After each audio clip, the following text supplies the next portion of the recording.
여호와여 주께서 주의 땅에 은혜를 베푸사 야곱의 포로된 자로 돌아오게 하셨으며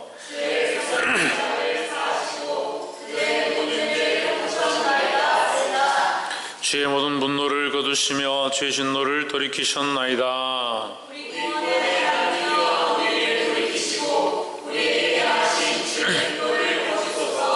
주께서 우리에게 영원히 노하시며 대대에 발분하시겠나이까.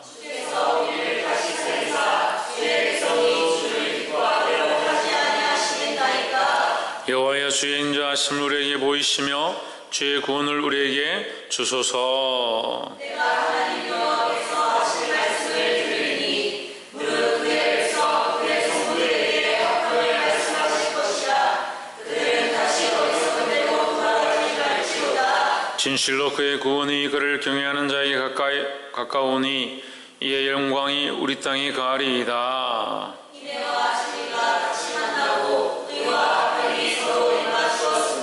진리는 땅에서 솟아나고 의는 하늘에서 하감하였도다.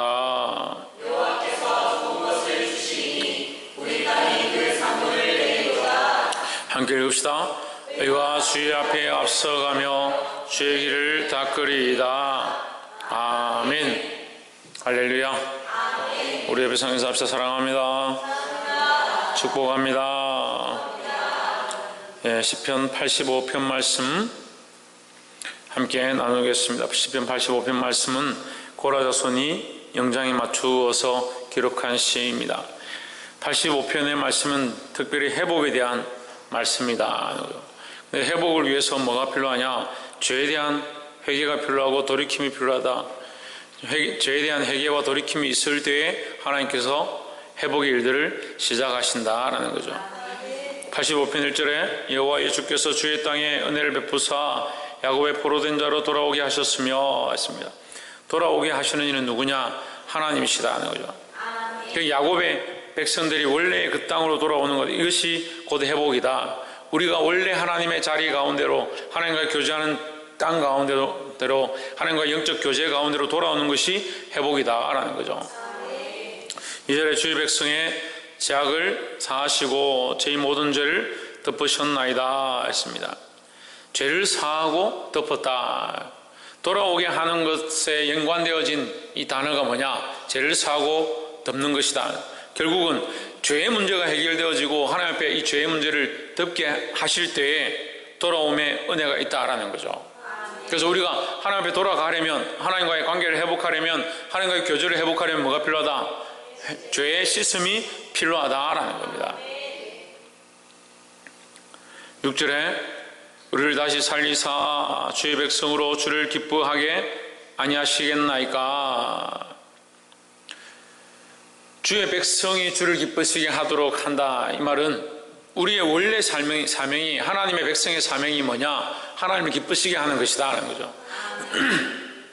그래서 1절에서 말했던 이 회복은 결국 하나님을 기쁘시게 하는 자리 가운데 쓰임받는다. 다시 말해서 원래 하나님을 기쁘시게 하는 존재로서의 역할을 회복한다라는 거죠.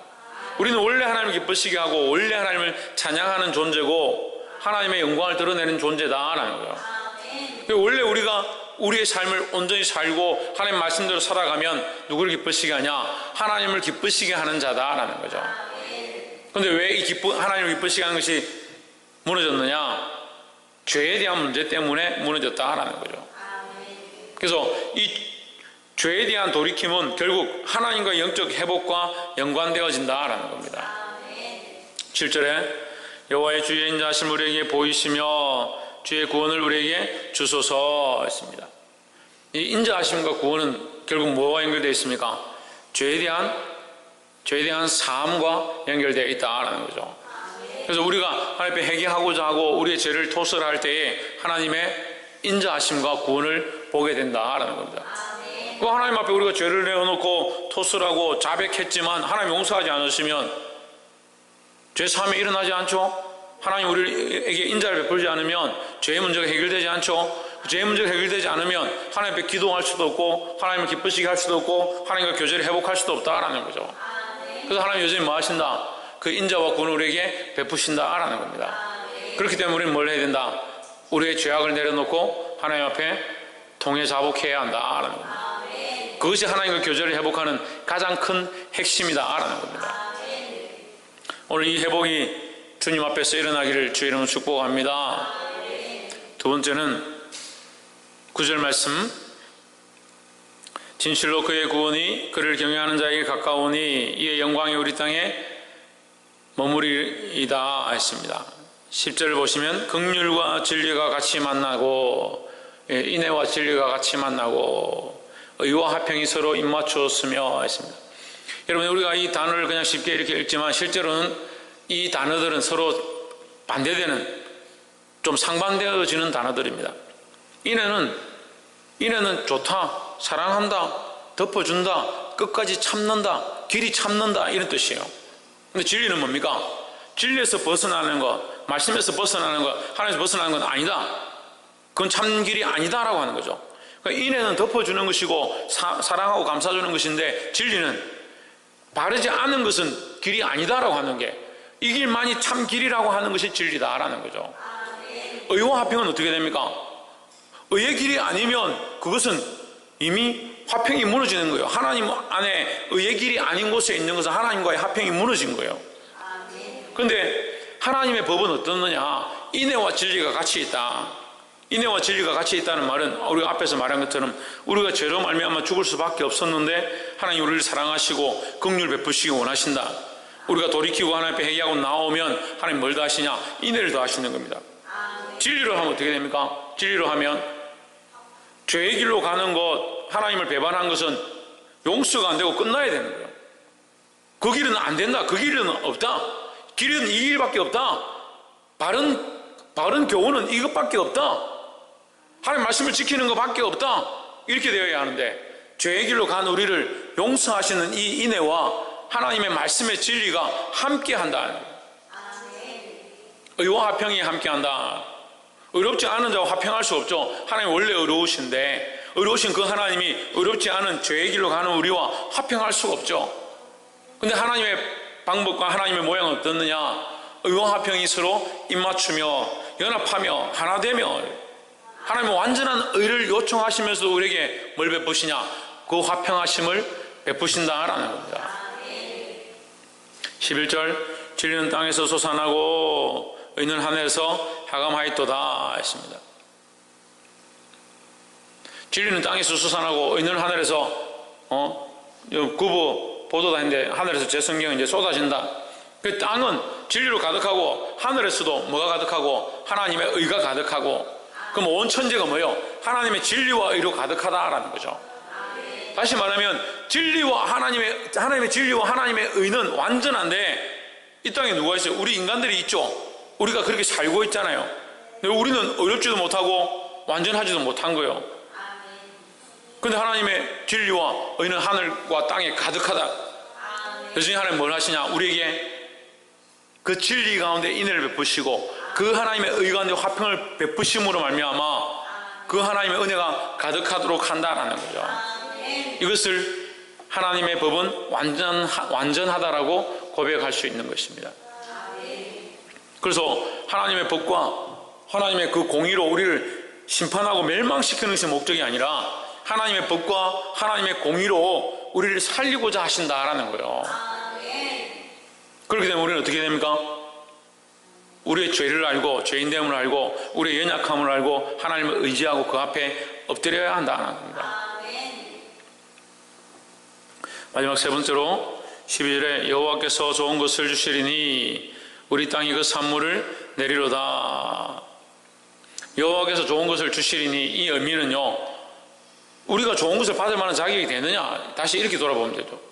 우리가 좋은 것을 받을 자격이 되느냐? 하지만 하나님은 우리에게 좋은 것을 주시리니 우리 땅이 그 산물을 내리로다.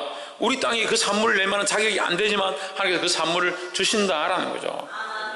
그래서 많은 사람들이 착각하는 게, 내가 예수 믿으니까 구원을 받아야지, 그것이 당연한 거 아니냐? 그걸 어떻게 우리가 주장하냐고요. 우리는 죄인이고 죽을 수밖에 없었는데 하나님의 은혜와 자비하심으로 말미암아 긍휼히 여기심으로 말미암아 우리가 구원을 얻은 거지. 내가 예수 믿었기 때문에 구원을 얻었다, 어떻게 하나님 앞에 그렇게 말할 수 있겠냐? 하나님 은혜가 없다면 하나님의 은혜가 없다면 우리가 백날 믿어도 그것이 어떻게 구원에 이를 수 있느냐. 그래서 우리가 믿어서 구원을 얻게 된 이 자체가 전체가 뭐냐, 믿고 구원을 얻은 이 전체가 뭐냐, 결국 하나님의 은혜 안에 있다라는 거예요. 그래서 우리의 구원은 결국 무엇으로 이루어진다?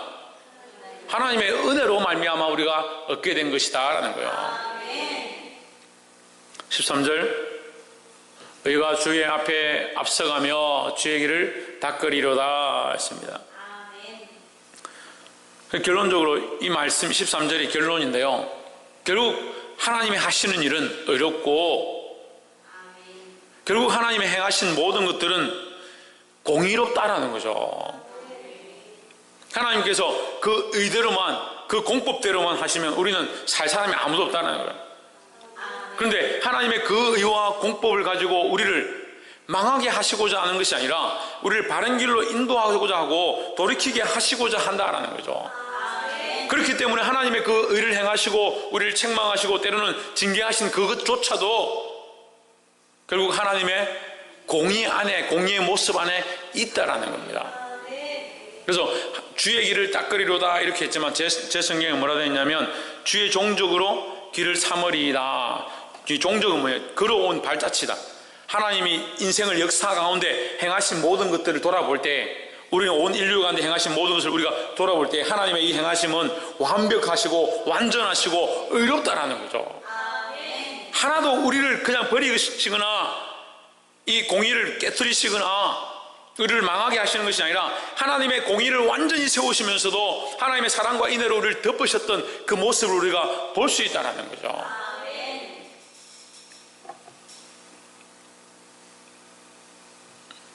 우리가 이 하나님의 행하심이 완전한 공의임을, 완전한 의로우심을 고백하시기를 주의 이름으로 축복합니다.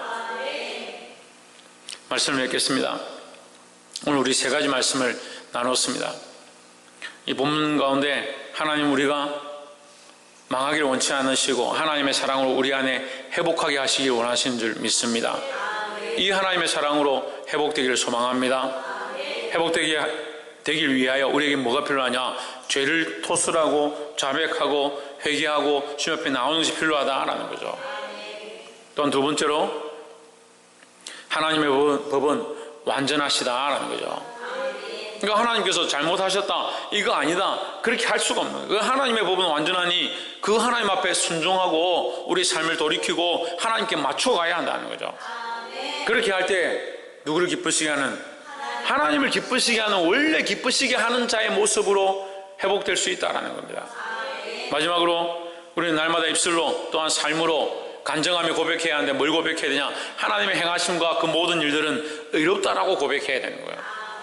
나는 의롭고 나는 잘 행했는데 하나님 왜 나에게 이렇게 하시냐? 그렇게 해서는 안 된다는 거예요.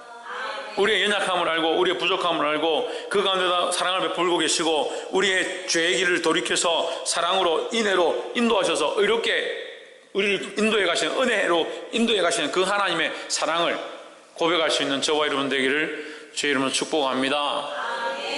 기도하겠습니다.